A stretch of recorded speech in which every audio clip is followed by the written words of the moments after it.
The Psychology of Addiction, the intersection between modern trauma theory, addiction and mindfulness. The problem of addiction is not just a problem for people struggling with addiction.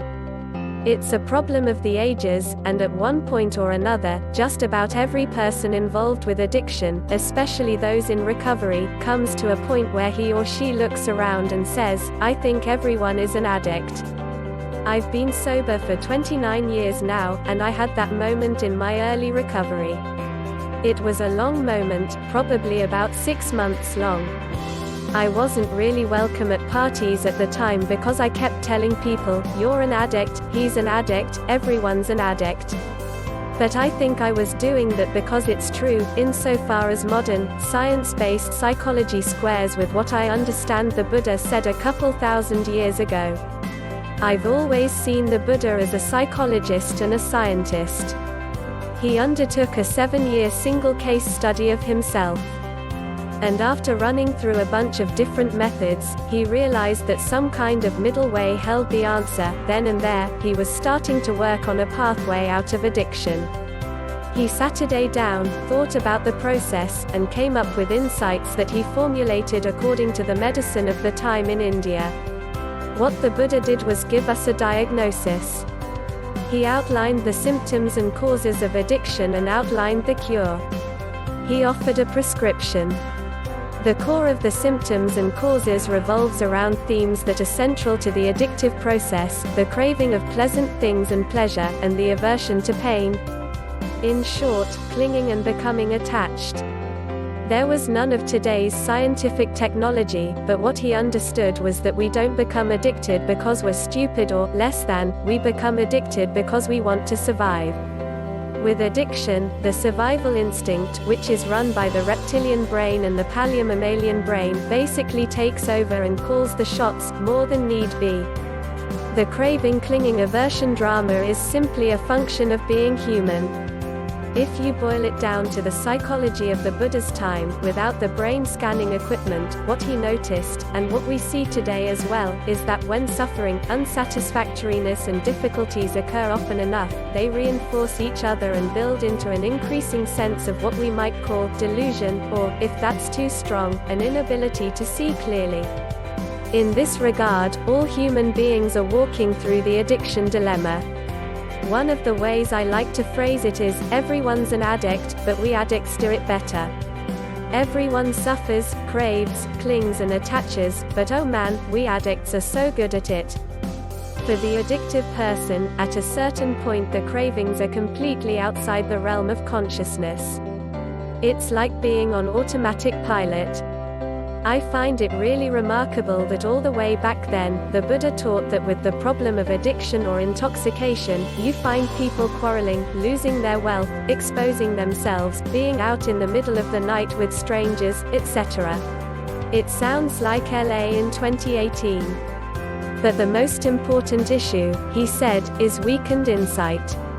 So the answer to addiction is developing insight and clarity through mindfulness and awareness practice. How do you get away from addiction and into the realm of insight? It's the same whether you're an addict or not. It requires looking at things clearly and developing a way of seeing that allows you to affirm, "I'm going to start down this path, whatever path it is that you believe will help." And it requires understanding how to live in a way that is not harmful to yourself or others, and developing a mindfulness practice. This resonates with modern trauma theory or psychology. With brain scans and certain therapies that have been developed and are utilized every day, we're seeing that lots of our problems, especially when it comes to addiction, consist of maladaptively processed memories that need to be brought to an adaptive resolution. To me, as a scientist, this is another way of saying that a whole bundle of suffering and difficulties and unsatisfactoriness is living in storage in the body, in the amygdala or basal ganglia, and we medicate it with our addictions. That bundle needs to be brought to the conscious neocortex so that we can have agency over it. It's the whole mystery of how you can get through something that may have tortured you for years and finally arrive at a place where you can hear, "Yes, that happened, but it's not happening now." Mindfulness, when practiced in a way that is trauma-informed, allows people who have been reacting to their traumas with maladaptive solutions to establish a place of safety. We let them know that they don't have to sit for 20 or 30 or 60 minutes a day. 5 minutes is fabulous, and a 5-minute practice every day is better than 30 minutes on Saturday and none the rest of the week. We explain that during practice, their minds are not supposed to stop. When someone sits for the first time, and they're like, "My mind kept moving and I saw this and I heard that," we say, "That's good. And how are you now? We'll try again tomorrow. Just notice what's happening." Modern trauma theory around addiction says that if we don't treat the trauma, we probably won't treat the addiction. And so our task over the last 30 years in trauma research has been to find technologies that allow people to tolerate the memories, sensations and effects long enough to adaptively reprocess them. The idea is that the habitual level of suffering can end, just like what the Buddha said back in the day. We can change our relationship to our thoughts, we can change our relationship to our minds, we can change our relationship to our bodies. And that's the prescription, that's the cure. It doesn't make the pain of life go away. According to all the research I've done, that's impossible. There's always going to be old age, sickness and death, there's always going to be my kids not wanting to go to school when I ask them to, and everything in between. Now, how am I going to relate to that? For someone who's addicted, the immediate solution is to go to the addiction. Addiction treatment takes time. I found that the best way to start that process is by simply sitting. Some people prefer silence, others prefer guided meditation, but either way, short, simple sitting helps build distress tolerance and get through the craving. My personal meditation story is that I got sober in AA meetings in New York City. 4 months into my addiction recovery, my best friend said he was going on an AA retreat. It sounded really corny.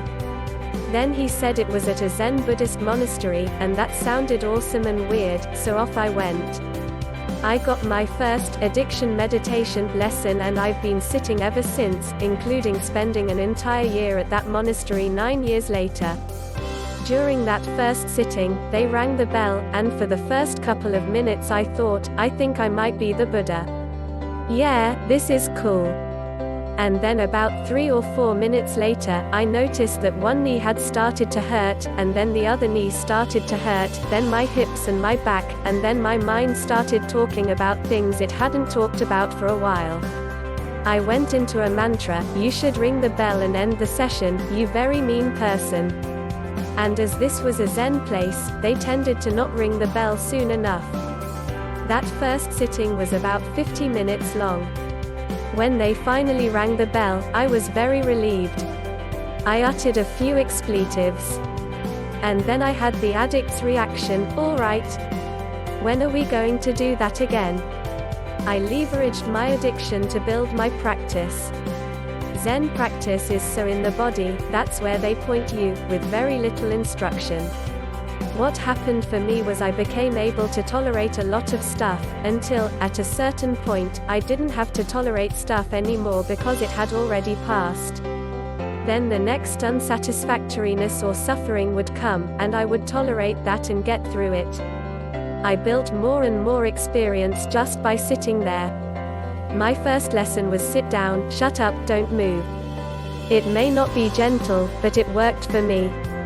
Check out Dr. Stephen Danziger's Mind Talks on the MindWorks meditation app. For addiction resources related to addiction recovery by MindWorks, check out the following: Working with Challenges Program Journey from Addiction to Meditation led by Tokpa Korlo. Forgiveness Meditation article by Joseph Rogers. Article on alcohol and meditation. Check back with us frequently as we are adding to our programs and teachings on addiction recovery every month. Dr. Steve developed the MET-TA protocol, a design for treatment currently being utilized in centers across the country, that is grounded in the belief that Buddhist principles and practices, along with EMDR therapy, create a strong foundation for a path to freedom from addiction and other mental health issues.